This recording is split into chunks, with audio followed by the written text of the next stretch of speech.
ముందు స్వాతంత్రం మీకు వచ్చింది, మాకు కాదు. మీ తర్వాత ప్రజలకి. Okay, good.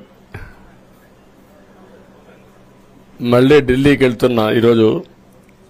వెళ్లే మునుపు మీ అందరితో మరీ మాట్లాడకుండా పోతే ప్రజలతో మాట్లాడలేం కదా. మీతో మాట్లాడితే ప్రజలతో మాట్లాడినట్టు. ఎలక్షన్ అవుతాను, నిన్నంత బిజీగా ఉన్నా కాబట్టి ఒక 2 నిమిషాలు మీకు చెప్పి తద్వారా ప్రజలకు చెప్పేద్దామన్న ఉద్దేశంతో ఈ కార్యక్రమానికి శ్రీకారం చుట్టాను.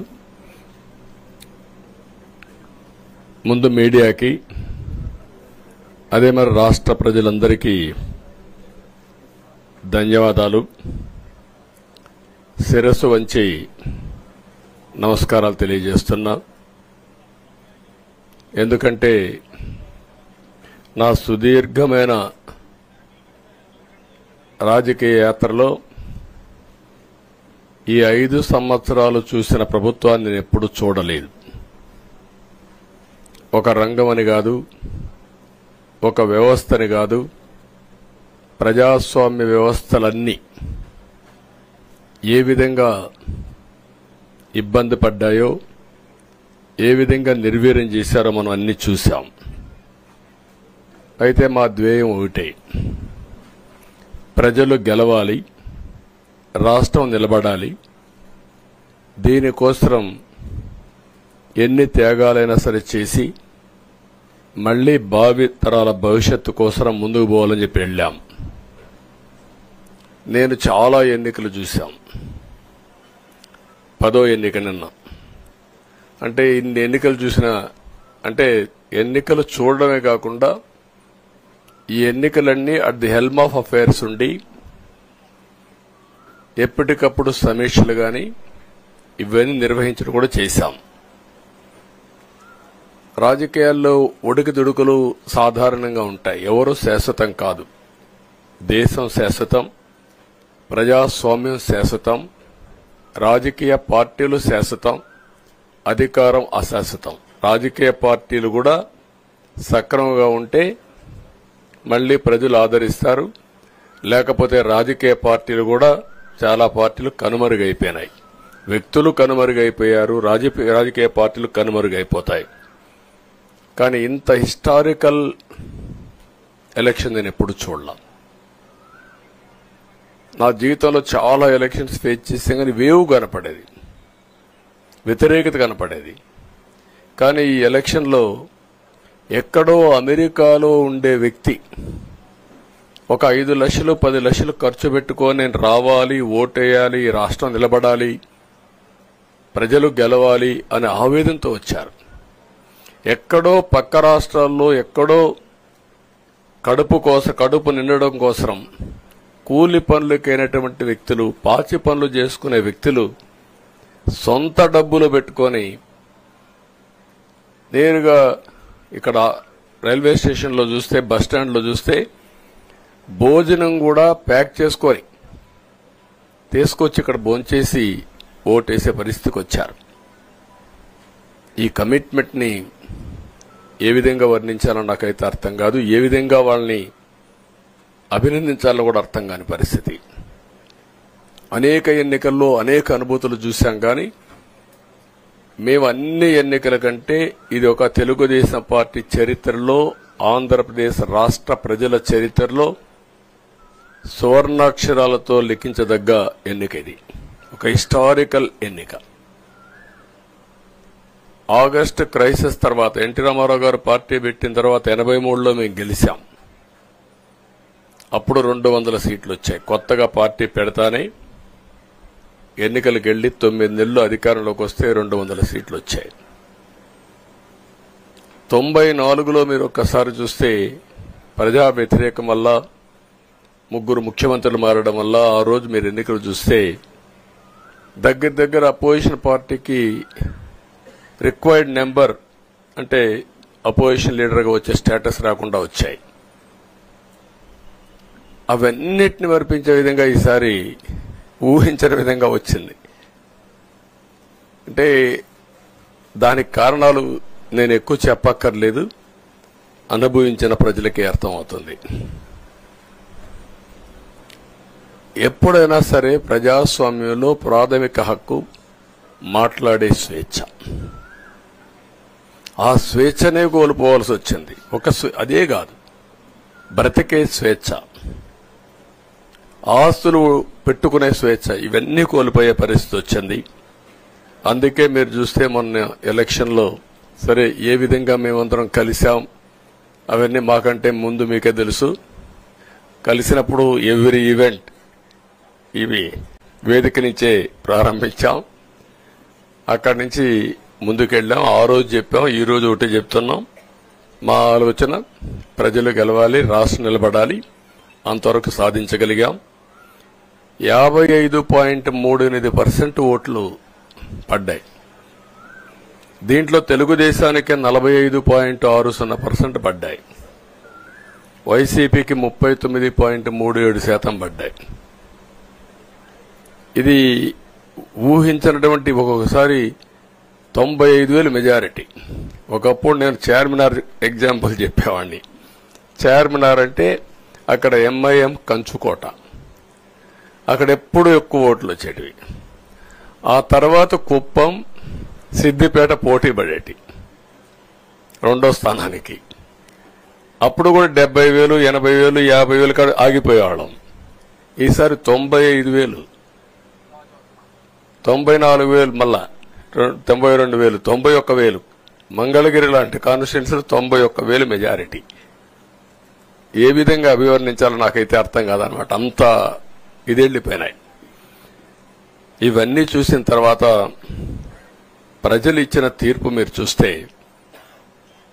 అహంకారం, నియంతృత్వం, విచ్చలవిడితనం, ఏదంటే అది చేస్తాననుకుంటే ప్రజలు క్షమించే పరిస్థితులు లేరు.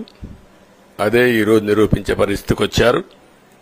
ఒక మాటలో చెప్పాలంటే ఈసారి వీళ్ళు చేసింది గుణపాఠం పాలకులకు కాదు, అవినీతి అహంకారంతో ముందుకు పోయే ఎలాంటి ధ్వంసకారులకైనా ఇదే జరుగుతుందని నిరూపించారు ప్రజలు. దానికి మనస్ఫూర్తిగా అభినందిస్తున్నా. అదే సమయంలో 5 సంవత్సరాలు మా కార్యకర్తలు పడిన ఇబ్బందులు, చాలా మంది స్లీప్లెస్ నైట్స్, కంటి నిండా నిద్రపోని పరిస్థితి. అక్కడి నుంచి నేను చూస్తే చాలా కడాన మనిషిని హింస పెడుతూ, నువ్వు ప్రాణంతో బతకాలంటే జై జగన్ అనమంటే జై తెలుగుదేశం, జై చంద్రబాబుని ప్రాణాలు వదిలిన సందర్భం చంద్రయ్య. ఇది తలుచుకుంటే ఆ కమిట్మెంటే, ఆ త్యాగాల ఫలితమే ఈరోజు ప్రజాస్వామ్యాన్ని కాపాడుకోగలిగాం. మా కార్యకర్తలకే కాదు, మీడియా 5 ఏళ్లు మీరు పడిన ఇబ్బందులు, మీరు కోర్టుల చుట్టూరు తిరిగిన ఇది, మిమ్మల్ని సిబిసిఐడి ఆఫీసులో పెట్టి వేధించిన విధానం, అవి తలుచుకుంటే ప్రజాస్వామ్యమే సిగ్గుతో తలంచుకోవాలి. అలాంటి సంఘటనలు జరిగాయి. మేనేజ్మెంట్ని ఒకరినని కాదు, ఎవరినైనా పట్టుకురావచ్చు, ఏదైనా చేయొచ్చు అనే ధీమా వచ్చేసి ఇష్టానుసారంగా ప్రవర్తించే పరిస్థితికి వచ్చారు. అదే సమయంలో ప్రజల మీద, మా పార్టీ మీద సరే, ఈవెన్ జనసేన, పవన్ కళ్యాణ్, ఆయనకు కూడా స్వేచ్ఛ లేదు. ఎక్కడైనా సరే విశాఖపట్నానికి వెళితే ఉన్న పళంగా విశాఖపట్నం నుంచి వెకేట్ చేయాలని తిరిగి, అంటే నగర బహిష్కరణ, ఒక నాయకుడిని నగర బహిష్కరణ చేస్తే కారణం చెప్పకుండా ఇంకా వేరే వాళ్ళ కథ ఏముంటుందో మనం ఆలోచించుకోవాల్సిన అవసరం ఉంది. కేసులు పెడితే ఎందుకు పెట్టావు కేసు అని అడిగితే దానికి సమాధానం చెప్పకుండా ముందు నిన్ను అరెస్ట్ చేస్తున్నాం, తర్వాత కేసు డీటెయిల్స్ ఇస్తా ఉంటారు. ఇలాంటి చాలా జరిగాయి. ఇవన్నిటికీ పరిష్కారం కోసం ఈరోజు మనం చూసిన తర్వాత ఇది మాకేదో అధికారం అని మేము అనుకోవడం లేదు. ఒక బాధ్యత. మేము పాలకులమే కాదు సేవకులం అని చెప్పే నినాదానికి శ్రీకారం చుట్టారు. ఇవన్నీ గుర్తుపెట్టుకొని పనిచేస్తాం. నేను చాలా స్పష్టంగా సూపర్ 6 ఇచ్చాం. అదే మాదిరిగా ప్రజాగళం ఎన్నికల మేనిఫెస్టో ఇచ్చాం. ఇవన్నీ కూడా ప్రజల్లోకి బాగా వెళ్ళాయి. ఒక హోప్ క్రియేట్ అయింది. ఇవన్నిటి ఫలితాలే నిన్న వచ్చాయి. అదే మాదిరిగా మేము ఇక్కడ మీరు చూస్తే ఒక పక్క తెలుగుదేశం పార్టీ మొట్టమొదటిసారిగా పవన్ కళ్యాణ్ గారు ప్రభుత్వ వ్యతిరేక ఓటు చేరడానికి వీలు లేదు, ఈ రాష్ట్రంలో మళ్ళా ప్రజాస్వామ్యాన్ని గాని ఈ రాష్ట్రాన్ని కాపాడుకోవాల్సిన బాధ్యత ఉందని చెప్పి ముందుకొచ్చి ఈ యొక్క కూటమికి బీజం వేశారు. వారిని మనస్ఫూర్తిగా అభినందిస్తున్నాం. ఆ తర్వాత బీజేపీ కూడా ఈ కూటమిలో భాగస్వాములై ముగ్గురం కూడా మీరు ఒక్కసారి ఆలోచిస్తే ఒకరు ఎక్కువ ఒకరు తక్కువ కాకుండా ముగ్గురం కలిసి పనిచేశాం.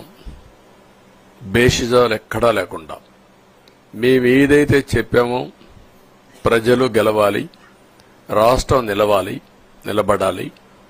దీనికోసం పై స్థాయి నుంచి ఢిల్లీ నుంచి వచ్చినటువంటి బీజేపీ నాయకులు గాని, ప్రధానమంత్రి అమిత్ షా గారు గాని, ఇక్కడుండే పవన్ కళ్యాణ్ గాని, తెలుగుదేశం పార్టీ కేంద్ర నాయకత్వం నుంచి కింది వరకు అందరం కూడా ఒక ట్రూ స్పిరిట్ తో పనిచేశాం. 175 అసెంబ్లీలు, 25 అసెంబ్లీలు అన్ని పార్టీలకు సంబంధించిన సీట్లుగా ఎన్డీఏలో భాగస్వాములుగా ఒక బాధ్యతతో ముందుకు పోయాం. అందుకే ఈ అనూహ్యమైనటువంటి విజయాన్ని సాధించగలిగాం. ఇక్కడి నుంచి బాధ్యత ఉంటుంది. ఆ బాధ్యతని ఏ విధంగా చేయాలనో అవన్నిటి కూడా ప్రణాళికలు తయారు చేసుకుంటాం. అంటే ఈ 5 సంవత్సరాలు జరిగిన విధ్వంసం మీరు ఒకసారి చూసిన తర్వాత ఇది ఒక 30 సంవత్సరాలకు ఎంత డ్యామేజ్ చేయాలనో అంత డ్యామేజ్ జరిగింది. వ్యవస్థలు విధ్వంసమయ్యాయి. మొత్తం ఎకానమీ కుప్పగూలిపోయింది. అప్పులైతే ఎంత చేశారో ఇంకా లోతు పోతే తప్ప మనకు తెలియదు. ఎక్కడెక్కడ చేశారో ఏమేం చేశారో తెలియదు.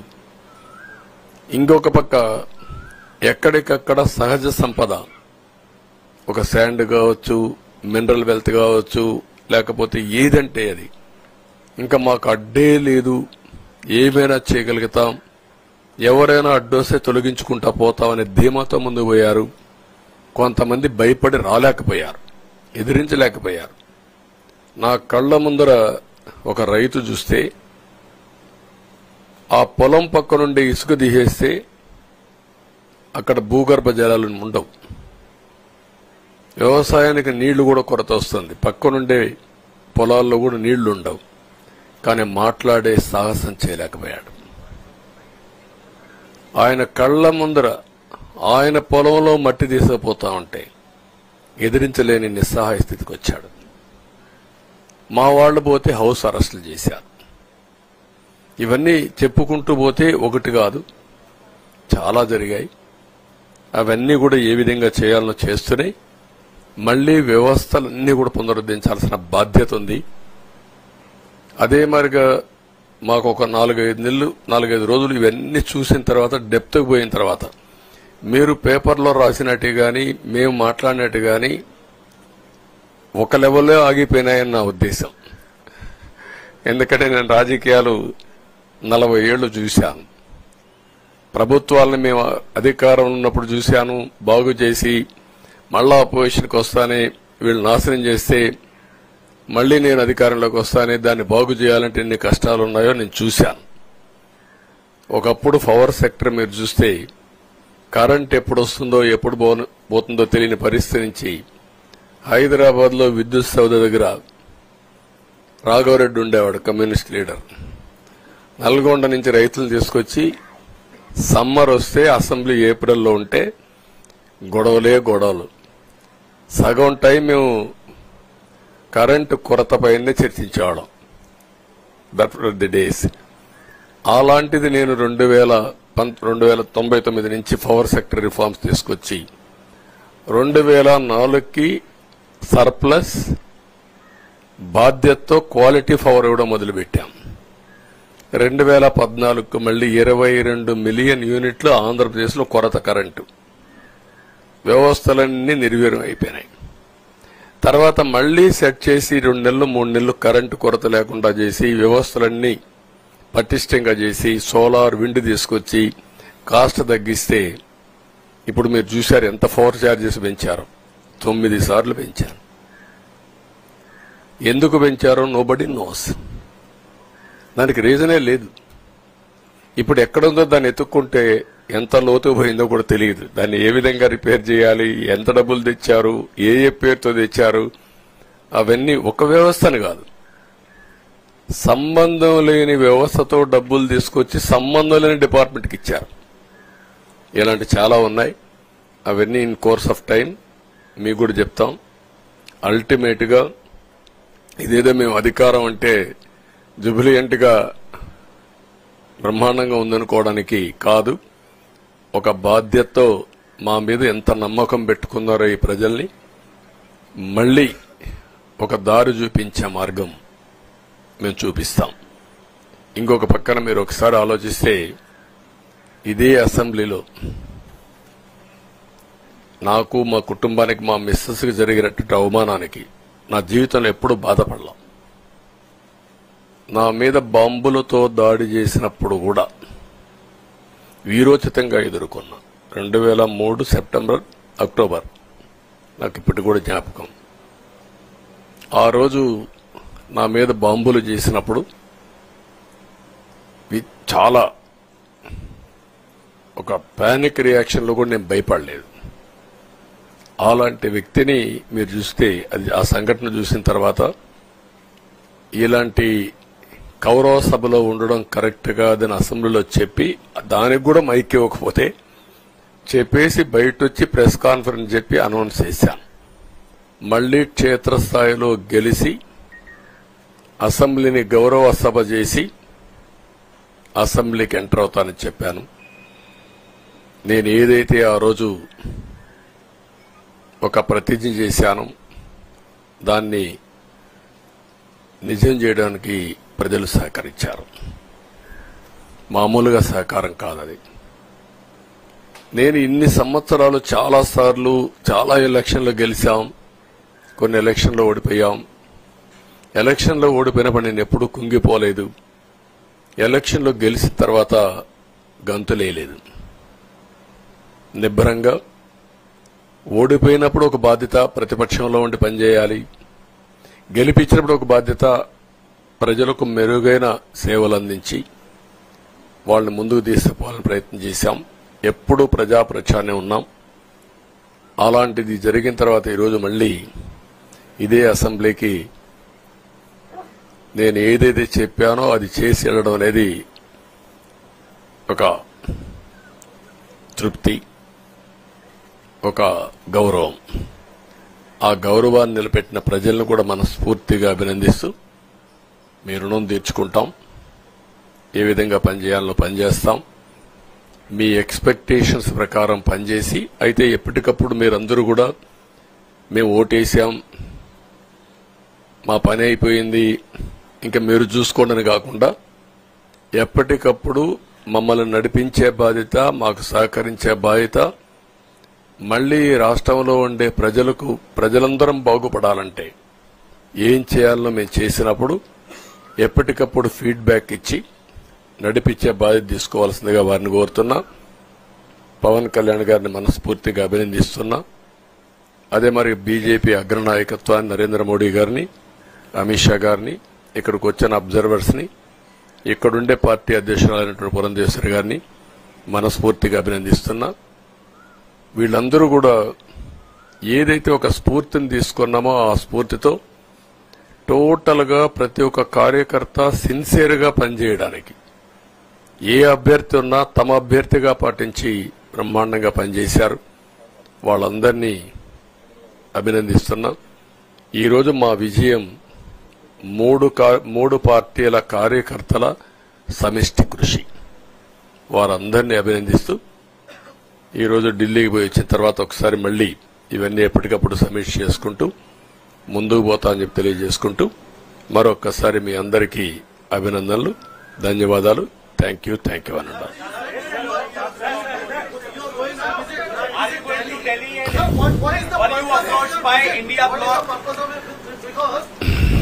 No, don't bother. No, hear me I say. You are very loud. You want news always. I am also experienced. I have seen so many political changes in this country. We are in NDA. I am going for NDA meeting.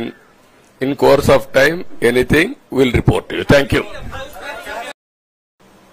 వాళ్ళని ముందుకు తీసుకుపోవాలని ప్రయత్నం చేశాం. ఎప్పుడూ ప్రజాప్రచారనే ఉన్నాం. అలాంటిది జరిగిన తర్వాత ఈరోజు మళ్లీ ఇదే అసెంబ్లీకి నేను ఏదైతే చెప్పానో అది చేసి వెళ్ళడం అనేది ఒక తృప్తి, ఒక గౌరవం. ఆ గౌరవాన్ని నిలబెట్టిన ప్రజలను కూడా మనస్ఫూర్తిగా అభినందిస్తూ మీ రుణం తీర్చుకుంటాం. ఏ విధంగా పనిచేయాలో పనిచేస్తాం.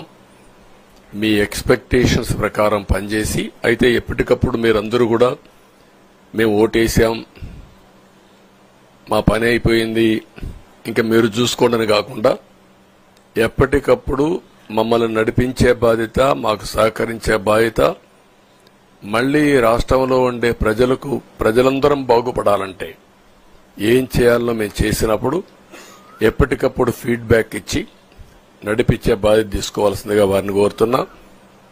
పవన్ కళ్యాణ్ గారిని మనస్ఫూర్తిగా అభినందిస్తున్నా.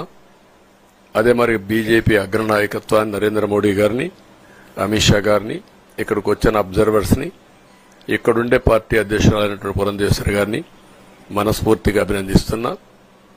వీళ్ళందరూ కూడా ఏదైతే ఒక స్ఫూర్తిని తీసుకున్నామో ఆ స్ఫూర్తితో టోటల్ గా ప్రతి ఒక్క కార్యకర్త సిన్సియర్ గా పనిచేయడానికి, ఏ అభ్యర్థి ఉన్నా తమ అభ్యర్థిగా పాటించి బ్రహ్మాండంగా పనిచేశారు. వాళ్ళందరినీ అభినందిస్తున్నాం. ఈరోజు మా విజయం మూడు పార్టీల కార్యకర్తల సమిష్టి కృషి. వారందరినీ అభినందిస్తూ ఈరోజు ఢిల్లీకి పోయి వచ్చిన తర్వాత ఒకసారి మళ్లీ ఇవన్నీ ఎప్పటికప్పుడు సమీక్ష చేసుకుంటూ ముందుకు పోతా అని చెప్పి తెలియజేసుకుంటూ మరొక్కసారి మీ అందరికీ అభినందనలు, ధన్యవాదాలు. థ్యాంక్ యూ అనండి.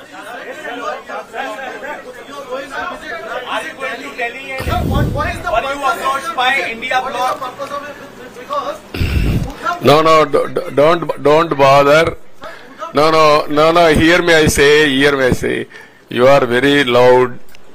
You want news always. I am also experienced. I have seen so many political changes in this country. We are in NDA. I am going for NDA meeting. In course of time, anything will report to you. Thank you.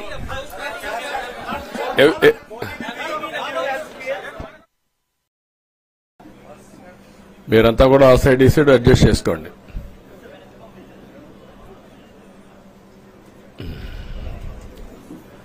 ఏంటి బాగున్నారంతా? మీకు freedom వచ్చింది, ముందు స్వాతంత్రం మీకు వచ్చింది, మాకు కాదు. మీ తర్వాత ప్రజలకి. Okay, good. మళ్లీ ఢిల్లీకి వెళ్తున్నా. ఈరోజు వెళ్లే మునుపు మీ అందరితో మరీ మాట్లాడకుండా పోతే ప్రజలతో మాట్లాడలేం కదా. మీతో మాట్లాడితే ప్రజలతో మాట్లాడినట్టు. ఎలక్షన్ అవుతాను, నేనంతా బిజీగా ఉన్నా కాబట్టి ఒక 2 నిమిషాలు మీకు చెప్పి తద్వారా ప్రజలకు చెప్పేద్దామన్న ఉద్దేశంతో ఈ కార్యక్రమానికి శ్రీకారం చుట్టాను. ముందు మీడియాకి, అదే మరి రాష్ట్ర ప్రజలందరికీ ధన్యవాదాలు. శిరస్సు వంచి నమస్కారాలు తెలియజేస్తున్నా. ఎందుకంటే నా సుదీర్ఘమైన రాజకీయ యాత్రలో ఈ 5 సంవత్సరాలు చూసిన ప్రభుత్వాన్ని నేను ఎప్పుడూ చూడలేదు. ఒక రంగం అని కాదు, ఒక వ్యవస్థని కాదు, ప్రజాస్వామ్య వ్యవస్థలన్నీ ఏ విధంగా ఇబ్బంది పడ్డాయో, ఏ విధంగా నిర్వీర్యం చేశారో మనం అన్ని చూశాం. అయితే మా ధ్యేయం ఒకటే, ప్రజలు గెలవాలి, రాష్ట్రం నిలబడాలి. దీనికోసం ఎన్ని త్యాగాలైనా సరే చేసి మళ్లీ భావి తరాల భవిష్యత్